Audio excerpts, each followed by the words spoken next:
Atos dos Apóstolos, capítulo 2. O preparo dos 12.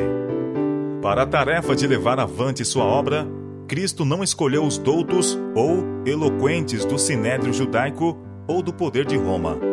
Passando por alto os ensinadores judaicos, cheios de justiça própria, o mestre por excelência escolheu homens humildes e letrados para proclamarem as verdades que deviam abalar o mundo. Ele se propôs preparar e educar esses homens para dirigentes de sua igreja. Eles, por sua vez, deviam educar outros e enviá-los com a mensagem evangélica. Para que pudessem ter sucesso em sua obra, deviam eles receber o poder do Espírito Santo. Não poder humano ou humana sabedoria devia o evangelho ser proclamado, mas pelo poder de Deus. Por 3 anos e meio, estiveram os discípulos sob a direção do maior professor que o mundo já conheceu. Por associação e contato pessoal, Cristo preparou-os para seu serviço.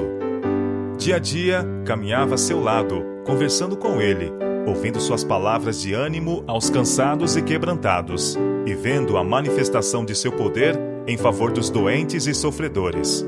Às vezes, ele os instruía assentando-se entre eles junto às montanhas.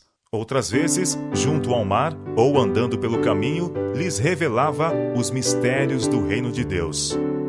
Onde quer que houvesse corações abertos para receber a divina mensagem, ele desdobrava as verdades do caminho da salvação. Não mandava que os discípulos fizessem isto ou aquilo, mas dizia: "Segue-me." Em suas jornadas através dos campos e das cidades, levava-os com ele para que pudessem ver como ensinava o povo. Viajavam com ele de um lugar a outro. Tomavam parte nas suas frugais refeições. E como ele, estiveram algumas vezes famintos e não raro cansados. Estiveram com ele nas ruas apinhadas, junto ao lago e no solitário deserto. Viram-no em todos os aspectos da vida. Foi na ordenação dos 12 que se deram os primeiros passos na organização da igreja que, depois da partida de Cristo, devia levar avante sua obra na terra. A respeito dessa ordenação, diz o relato: "E subiu ao monte, e chamou para si os que ele quis, e vieram a ele, e nomeou 12 para que estivessem com ele e os mandasse a pregar." Marcos capítulo 3, versos 13 e 14. Consideremos a tocante cena. Imaginemos a majestade do céu, tendo em torno de si os 12 por ele escolhidos. Logo os separaria para a obra que lhes havia destinado. Por meio desses débeis instrumentos, mediante sua palavra e espírito, ele se propôs colocar a salvação ao alcance de todos. Com alegria e júbilo, Deus e os anjos contemplavam essa cena. O Pai sabia que por intermédio desses homens, a luz do céu haveria de brilhar, que as palavras por eles ditas, ao testemunharem de seu Filho, haveriam de ecoar de geração em geração até o fim dos séculos. Os discípulos deviam sair como testemunhas de Cristo, para anunciar ao mundo o que dele tinham visto e ouvido. Seu cargo era o mais importante dos cargos a que já haviam sido chamados seres humanos, apenas inferior ao do próprio Cristo. Eles deviam ser co-obreiros de Deus na salvação dos homens. Como no Antigo Testamento, os 12 patriarcas ocupavam o lugar de representantes de Israel, assim os 12 apóstolos representam a igreja evangélica. Durante seu ministério terrestre, Cristo deu início à obra de derrubar o muro de separação entre judeus e gentios e apregoar a salvação a toda a humanidade.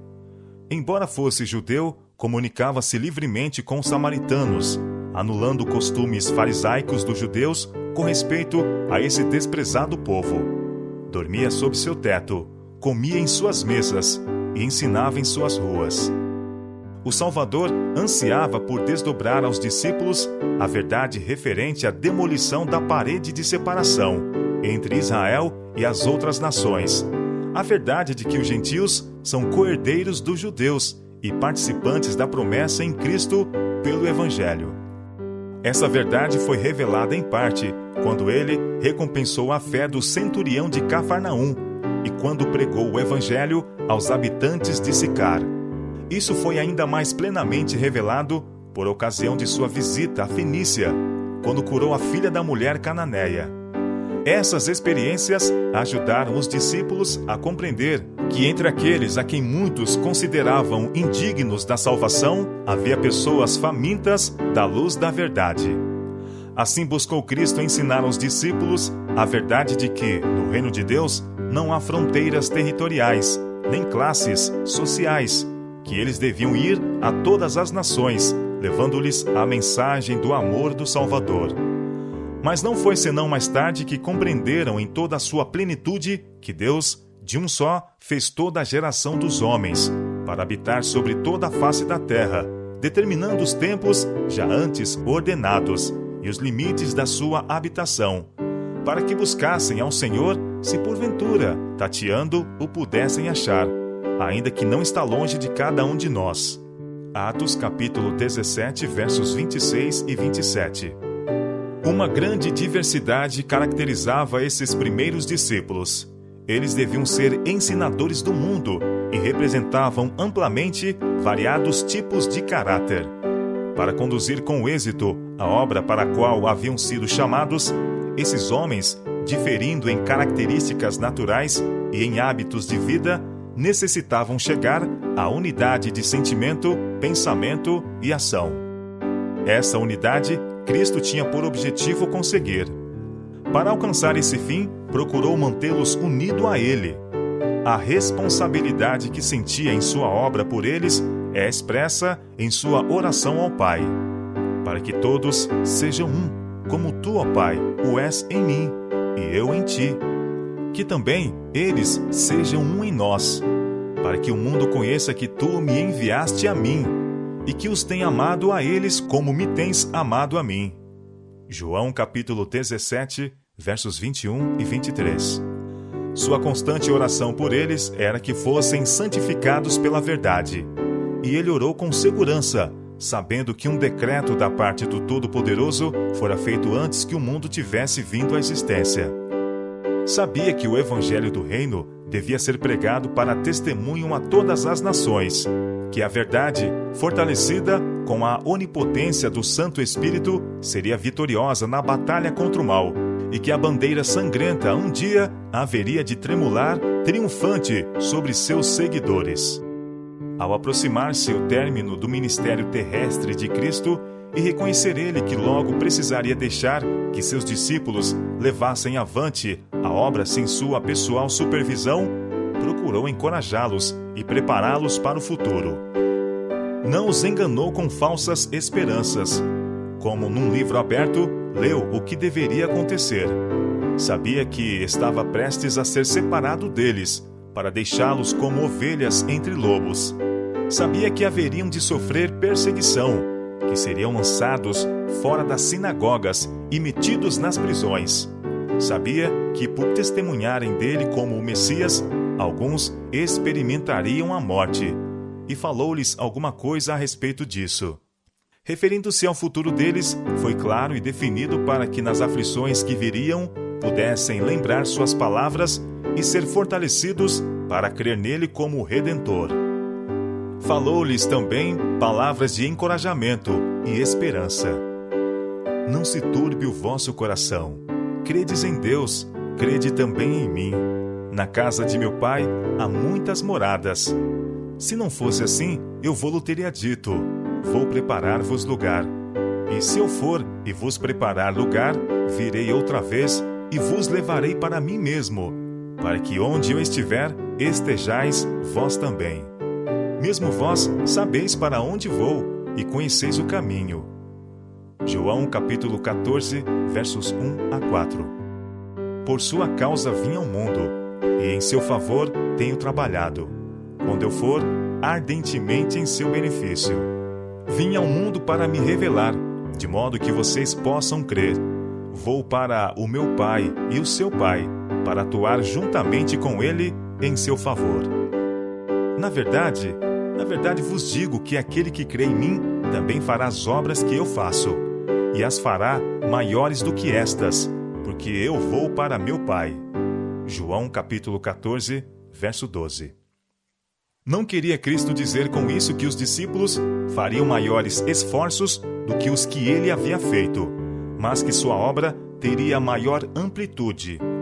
Ele não se referiu meramente à operação de milagres, mas a tudo quanto iria acontecer sob a influência do Espírito Santo. Mas quando vier o Consolador, disse ele, que eu da parte do Pai vos hei de enviar, aquele Espírito de verdade que procede do Pai, ele testificará de mim, e vós também testificareis, pois estivestes comigo desde o princípio. João capítulo 15, versos 26 e 27. Essas palavras foram maravilhosamente cumpridas. Depois da descida do Espírito Santo, os discípulos sentiram tanto amor por ele e por aqueles por quem ele morrera, que corações se comoveram pelas palavras que falaram e pelas orações que fizeram. Falaram no poder do Espírito, e sob a influência desse poder, milhares se converteram. Como representantes de Cristo, os apóstolos deviam fazer decidida impressão sobre o mundo. O fato de serem homens simples não devia diminuir-lhes a influência, antes incrementá-la, pois a mente de seus ouvintes devia ser levada deles para o Salvador, que, conquanto invisível, ainda estava operando com eles. O maravilhoso ensino dos apóstolos, suas palavras de ânimo e confiança, assegurariam a todos que não era seu próprio poder que operavam, mas no poder de Cristo.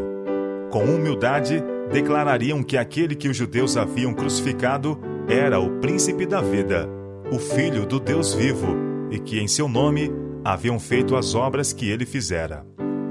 Em sua reunião de despedida com os discípulos, na noite anterior à crucifixão, o Salvador não fez referência ao sofrimento que ele havia suportado e teria ainda de suportar. Não falou da humilhação que estava à sua frente, mas quis apresentar-lhes algo que pudesse fortalecer sua fé, levando-os a olhar para frente, a recompensa que espera o vencedor. Ele se regozijava na certeza de que poderia fazer por seus seguidores mais do que havia prometido, e o faria. De que dele brotariam amor e compaixão que purificariam o templo espiritual e tornariam as pessoas semelhantes a ele no caráter. De que sua verdade, robustecida com o poder do Espírito, sairia vencendo e para vencer. Tenho-vos dito isto, declarou ele, para que em mim tenhais paz. No mundo tereis aflições, mas tende bom ânimo, eu venci o mundo. João capítulo 16, verso 33. Cristo não fracassou, nem se desencorajou, e seus discípulos deviam mostrar fé da mesma persistente natureza. Deviam trabalhar como ele havia trabalhado, buscando dele forças. Embora o caminho fosse obstruído por aparentes impossibilidades, por sua graça, deveriam avançar, de nada desesperando e esperando por tudo. Cristo havia terminado a obra que lhe fora dada para fazer. Tinha reunido os que teriam de continuar sua obra entre os homens, e disse: E nisso sou glorificado. E eu já não estou mais no mundo, mas eles estão no mundo. E eu vou para ti. Pai Santo, guarda em teu nome aqueles que me deste, para que sejam um, assim como nós. E eu não rogo somente por estes, mas também por aqueles que pela sua palavra hão de crer em mim, para que todos sejam um, e eu neles e tu em mim, para que eles sejam perfeitos em unidade, e para que o mundo conheça que tu me enviaste a mim, e que os tenha amado a eles como me tens amado a mim.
Que bom que você chegou até aqui. Vamos seguir juntos nesta linda jornada pela carta aos Efésios. Uma carta que revela a grandiosidade da graça e o poder transformador de Cristo em nossas vidas.